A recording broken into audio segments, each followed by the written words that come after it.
Good morning student, मैं पंकज कुमार करम विद्या मंदिर शिक्षण संस्थान की ओर से ऑनलाइन क्लास में फिर से आपका स्वागत करता हूं। आज हम अपनी इस वीडियो में क्लास 12 बायोलॉजी चैप्टर नंबर 18 तेल, रेसे, मसाले एवं औषधि उत्पादक पादपों का अध्ययन करेंगे। आज का टॉपिक होगा तेल उत्पादक पादप। सबसे पहले बात करते हैं तेल उत्पादक पादप क्या होते हैं और पादप के कौन कौन से भागों से तेलों की प्राप्ति की जाती है। वे पादप जिनसे तेलों को प्राप्त किया जाता है तेल उत्पादक पादप कहलाते हैं। तेल उत्पादक पादप मुख्यतः सरसों, मूंगफली, नारियल, अरंडी आदि तेल उत्पादक पादपों की श्रेणी में आते हैं। पादप के मुख्य भाग जैसे स्तंभ एवं बीजों से तेलों को प्राप्त किया जाता है। चलो तो आज हम अपनी इस वीडियो के माध्यम से इन तेल उत्पादक पादपों के महत्वपूर्ण बातों का अध्ययन करते हैं। तेल उत्पादक पादपों में कौन कौन से पादप शामिल हैं और उन पादपों की क्या विशेषताएं होती है, चलो इसका अध्ययन आज हम अपनी इस वीडियो के माध्यम से करते हैं। आप भी मेरे साथ लगातार नोट करते रहें। तेल उत्पादक पादप वे पादप जिनसे तेलों को प्राप्त किया जाता है, तेलों को प्राप्त किया जाता है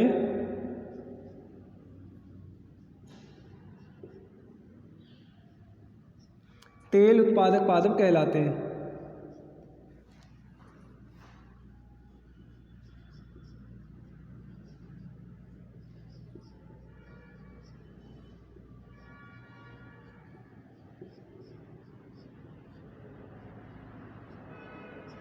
जैसे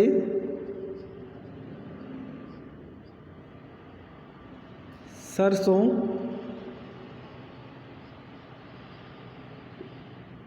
मूंगफली,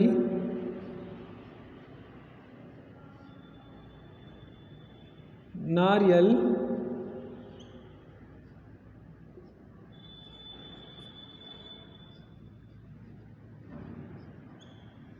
अरंडी आदि तेलीय पादप वे पादप जिनसे तेलों को प्राप्त किया जाता है मुख्य रूप से तेल उत्पादक पादप कहलाते हैं। जैसे सरसों, मूंगफली, नारियल, अरंडी आदि पादपों से तेलों की प्राप्ति की जाती है। अब बात करते हैं पादप के कौन कौन से भागों से तेलों की प्राप्ति हो सकती है। तेलों की प्राप्ति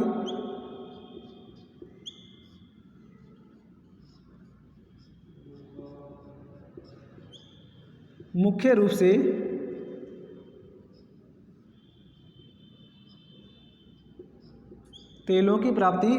से पादप के स्तंभ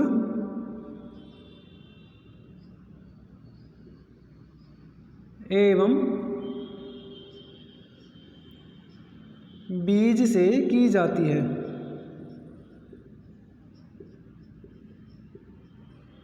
तेलों को पादप के दो भागों या तो स्तंभ से या फिर बीजों से प्राप्त किया जाता है। चलो तो अब हम सरसों, मूंगफली, नारियल, अरंडी आदि पादपों की विशेषताओं का अध्ययन करते हैं। आदि पादपों के वानस्पतिक नाम, पादपों के कुल एवं पादपों के मुख्य लक्षणों का अध्ययन करते हैं। आप इन्हें जल्दी से नोट कर लीजिए।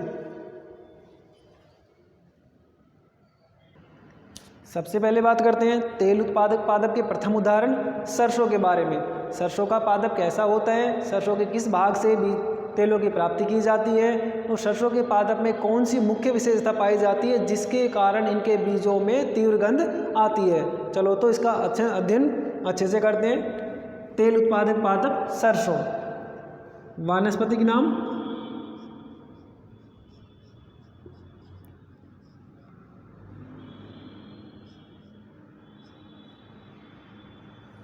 सरसों का वानस्पतिक नाम ब्रेसिका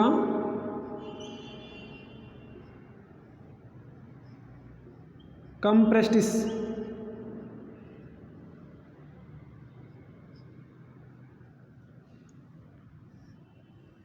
सरसों का वानस्पतिक नाम होता है ब्रेसिका कंप्रेस्टिस। इसके पश्चात इसके कुल के बारे में बात करते हैं। सरसों किस कुल से संबंधित है? सरसों का कुल होता है क्रूसी फेरी।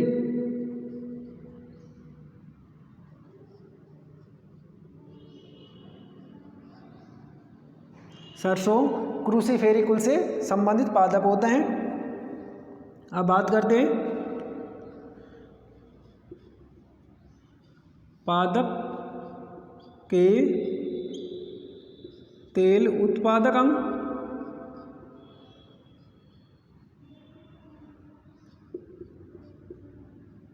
पादप के किस भाग से तेल को प्राप्त किया जाता है? तो पादप के बीज भाग से तेल को प्राप्त किया जाता है। कई बार बोर्ड परीक्षाओं में क्वेश्चन आ चुका है, तेल उत्पादक पादप सरसों के किस भाग से तेलों को प्राप्त किया जाता है? हम आसानी से आंसर दे सकते हैं, सरसों के बीज पत्र या बीज भाग से तेलों को प्राप्त किया जाता है। अब बात करते हैं पादप का मुख्य लक्षण।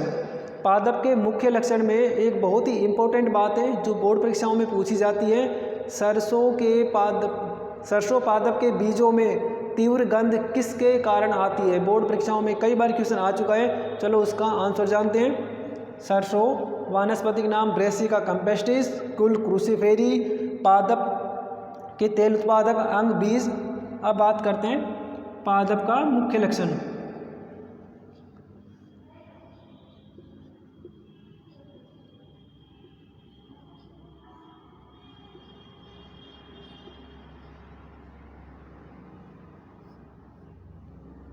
पादप के मुख्य लक्षण, पादप में बहुत सारे मुख्य लक्षण पाए जाते हैं। पादप 1 वर्षीय होता है। पादप में जो पुष्पक्रम आते हैं वो एसीमाक्स प्रकार के आते हैं। इस प्रकार से बहुत सारे लक्षण पाए जाते हैं, लेकिन हमें तो एक बहुत ही मोस्ट क्वेश्चन जो बोर्ड परीक्षाओं में पूछा जाता है उसका अध्ययन करना है, उसे याद रखना है। चलो तो उसका ही अध्ययन करते हैं। मुख्य लक्षण में पादप के मुख्य लक्षण, पादप के बीजों में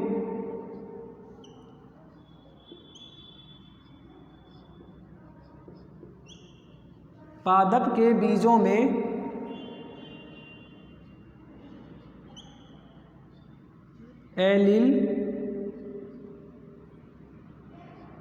आइसो थायोसाइनेट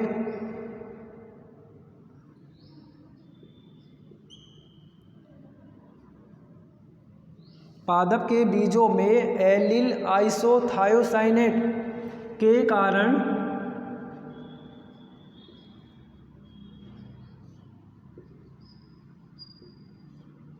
तीव्र गंध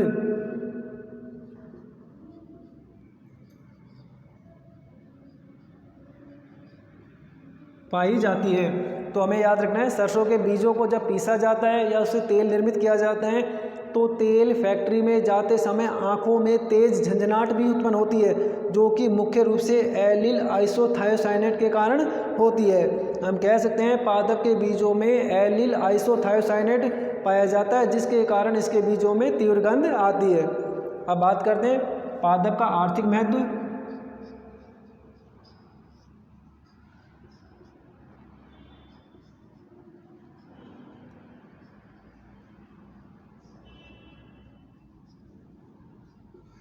पादप का आर्थिक महत्व क्या होता है?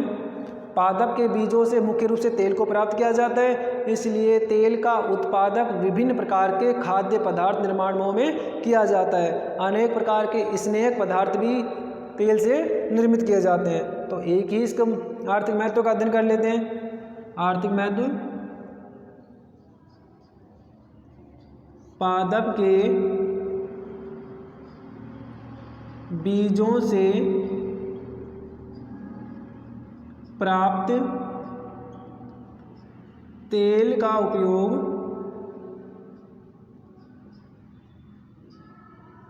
पादप के बीजों से प्राप्त तेल का उपयोग खाद्य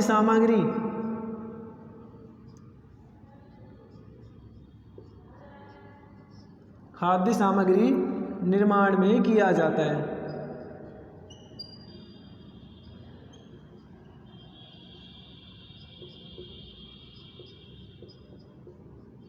खाद्य सामग्री निर्माण में किया जाता है। तो इस प्रकार से तेल उत्पादक पादप का प्रथम उदाहरण कंप्लीट होता है। इसके पश्चात चलते हैं नेक्स्ट उदाहरण के बारे में, मूंगफली के बारे में। आप इसे जल्दी से कॉपी में नोट कर लीजिए। अब बात करते हैं तेल उत्पादक पादप के दूसरे एग्जाम्पल मूंगफली के बारे में। मूंगफली का वानस्पतिक नाम एराकिस हाइपोजिया। मूंगफली का कुल लेग्यूमिनेसी।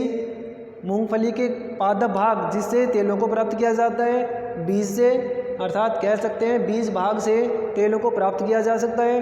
पादप के मुख्य लक्षण, पादप के जो फल होते हैं वो मुख्य रूप से अंतः भूमिक होते हैं, अर्थात भूमि के अंदर लगते हैं।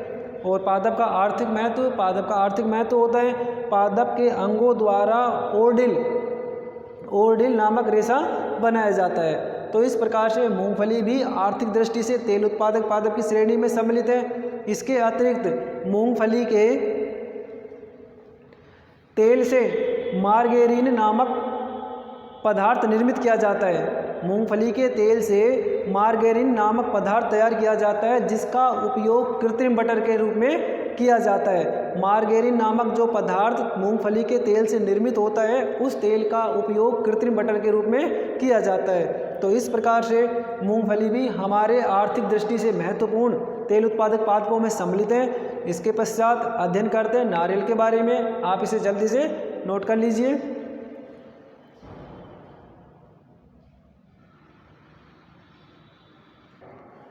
अब बात करते हैं तेल उत्पादक पादप नंबर 3 नारियल। नारियल को श्रीफल के नाम से भी जानते हैं। नारियल का वानस्पतिक नाम कोकोस न्यूसीफेरा। नारियल किस कुल से संबंधित है? एरिकेसी या पामी कुल से संबंधित है। नारियल के तेल उत्पादक अंग, नारियल के किस भाग से तेल को प्राप्त किया जाता है? नारियल के भ्रूणपोष भाग का मुख्य रूप से तेल उत्पादक में काम में लिया जाता है। याद रखिए, बोर्ड परीक्षाओं में आ चुका है।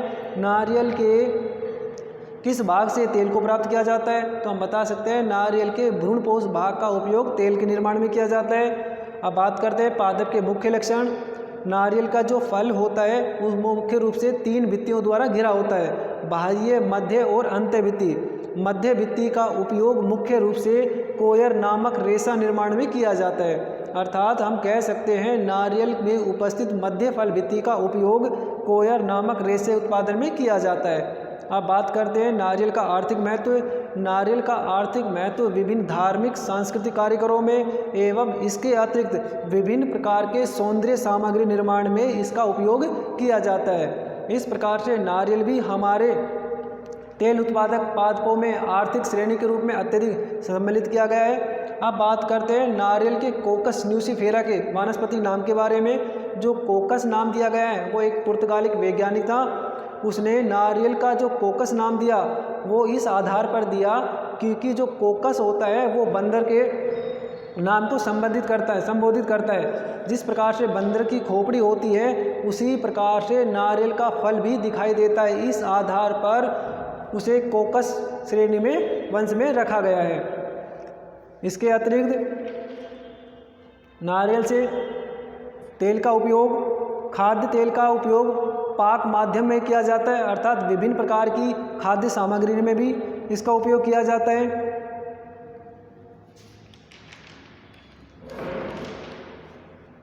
इसके अतिरिक्त नारियल के वंश के वैज्ञानिक नाम कोकोस का उद्गम एक पुर्तगाली शब्द कोको से हुआ है जिसका अर्थ होता है बंदर, अर्थात कह सकते हैं जिस प्रकार से बंदर की खोपड़ी का भाग होता है उसी प्रकार से नारियल का फल भी हमें दिखाई देता है। तो इस कारण इसका वंश कोकोस से लिया गया है। आप इसे जल्दी से नोट कर लीजिए। अब इसके पश्चात बात करते हैं अरंडी तेलीय पादप के बारे में।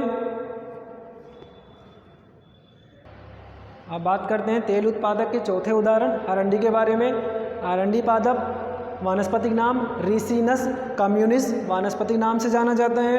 पादप का कुल यूफोरबिएसी, पादप यूफोरबिएसी कुल से संबंधित है। पादप के तेल उत्पादक अंग, पादप के किस भाग से तेल को प्राप्त किया जाता है? अरंडी के भी भ्रूणपोष भाग से ही तेल को प्राप्त किया जाता है। इसके पश्चात पादप के मुख्य लक्षण बहुत ही मोस्ट है। पादप के मुख्य लक्षण, पादप के फल मुख्य रूप से रेगमा कहलाते हैं जो कि धब्बेदार रूप में दिखाई देते हैं। याद रखिएगा, अरंडी के फल रेगमा कहलाते हैं जो कि धब्बेदार छोटे बीजों के रूप में दिखाई देते हैं तथा पादप बीजों में रिसिनोलिक अम्ल सर्वाधिक मात्रा में पाया जाता है। इस कारण इसका उपयोग आर्थिक दृष्टि से महत्वपूर्ण है।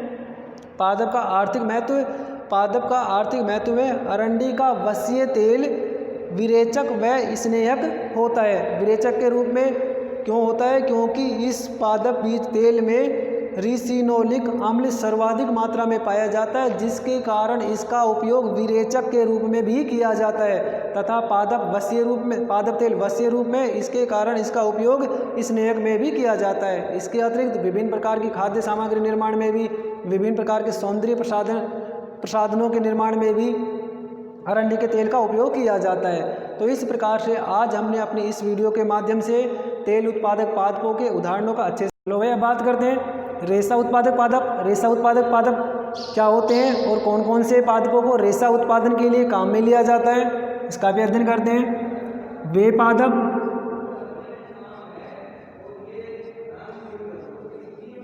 जिनसे रेशों को प्राप्त किया जाता है,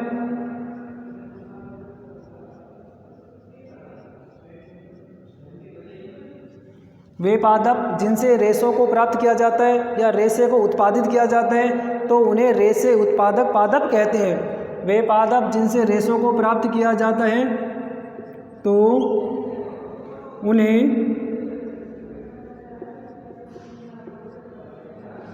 रेशे उत्पादक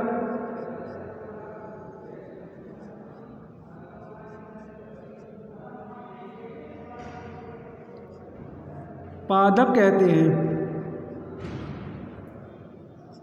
जैसे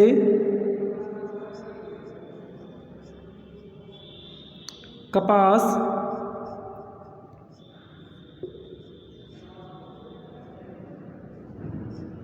मूंज, सनई, पटसन आदि पादपों से रेशों की प्राप्ति की जाती है। रेशे भी मानव की मूलभूत आवश्यकताओं भोजन, वस्त्र एवं आवास में द्वितीय स्थान रखता है, जिसके द्वारा मानव के वस्त्र आदि भागों का निर्माण किया जाता है। हम कह सकते हैं कि रेशा भी मानव की मूलभूत आवश्यकताओं के दूसरे स्थान के भाग को निभाता है। अब बात करते हैं रेशे उत्पादक पादपों की संरचना के प्रकारों के बारे में। वे पादप जिनसे विभिन्न प्रकार के रेशों को प्राप्त किया जाता है रेशे उत्पादक पादप कहलाते हैं। जैसे कपास, मूंज, सनई, पटसन आदि रेशे उत्पादक पादपों की श्रेणी में आते हैं। अब बात करते हैं क्या पादप के भी स्तंभ या बीज पत्रों से रेशे को प्राप्त किया जा सकता है या उन्हें अलग अलग भागों में वर्गीकृत किया जा सकता है, उसका अध्ययन हम करते हैं। अब बात करते हैं चलो रेशों के प्रकार।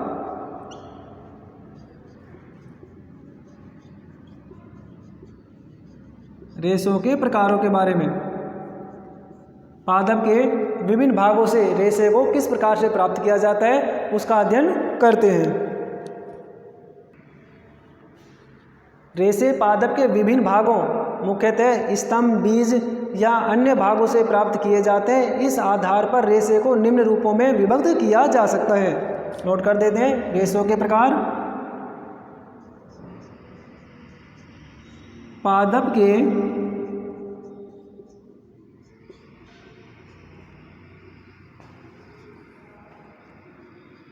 विभिन्न भागों से रेशों को प्राप्त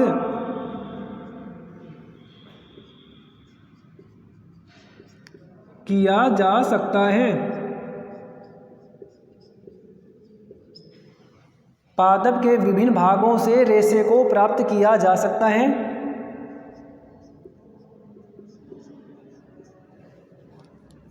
रेशों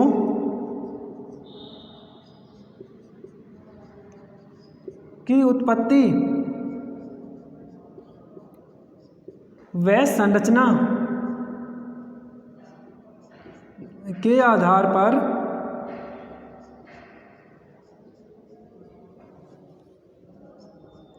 इन्हें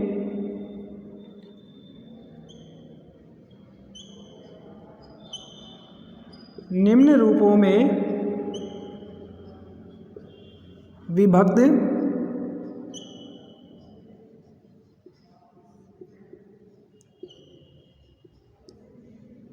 किया जा सकता है। कह सकते हैं पादप के विभिन्न अंग जैसे फल, तना, मूल आदि भागों से रेशे को प्राप्त किया जा सकता है। इस आधार पर रेशे को निम्न रूपों में विभक्त कर सकते हैं। कौन कौन से रेशे होते हैं, चलो उनका अध्ययन करते हैं। आप इन्हें जल्दी से नोट कर लीजिए। चलो अब अध्ययन करते हैं रेशों के प्रकारों के बारे में। पादप के किस किस भाग से रेशे को प्राप्त किया जा सकता है। नंबर 1, सतह रेशे। कुछ पादप रेशे वाले ऐसे होते हैं जिनके फलों से रेशे को प्राप्त किया जाता है। जैसे कपास के रेशे, कपास पादप से रेशों को मुख्य रूप से फल भाग से प्राप्त किया जाता है। बात करते हैं सतह रेशे। इन रेशों की प्राप्ति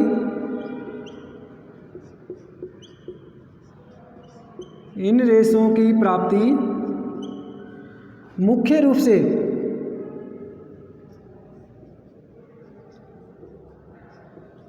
फल भाग से की जाती है।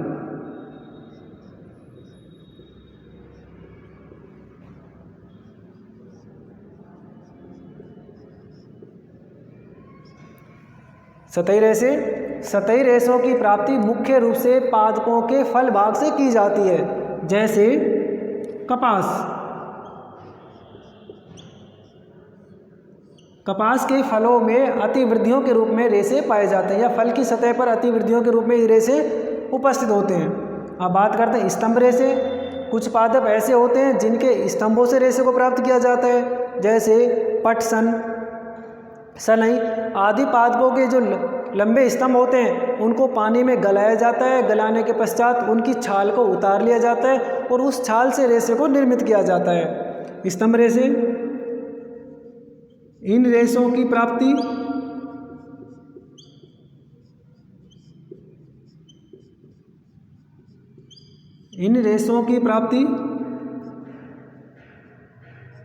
मुख्य रूप से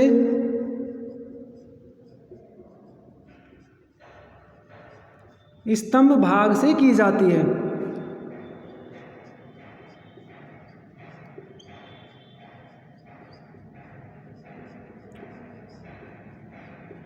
स्तंभ भाग से की जाती है। जैसे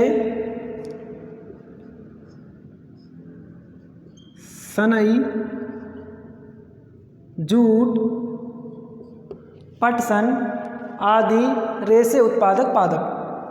इसके पश्चात नंबर 3, पर्ण रेशे। पर्ण रेशे कहाँ से प्राप्त करेंगे। कुछ पादप ऐसे होते हैं जिनकी पर्णों से रेशे को प्राप्त किया जाता है। जैसे मूंज।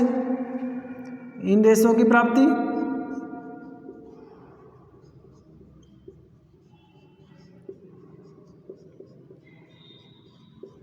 मुख्यतः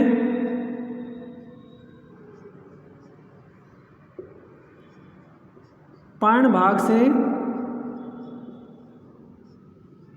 की जाती है।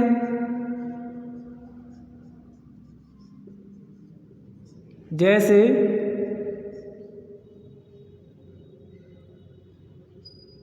मूंज। अब बात करते हैं कोयर रेशे। जैसा कि इससे पहले हमने तेल उत्पादक पादपों में नारियल का एग्जाम्पल पढ़ा था। नारियल का फल 3 भित्तियों से निर्मित होता है, जिसमें मध्य में पाई जाने वाली भित्ति से कोयर नामक रेशे का निर्माण किया जाता है। बहुत ही मोस्ट है कोयर रेशे। नारियल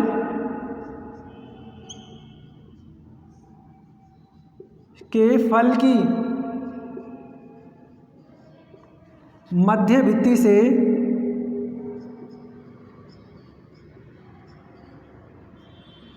नारियल के फल की मध्य भित्ति से इन रेशों को प्राप्त किया जाता है।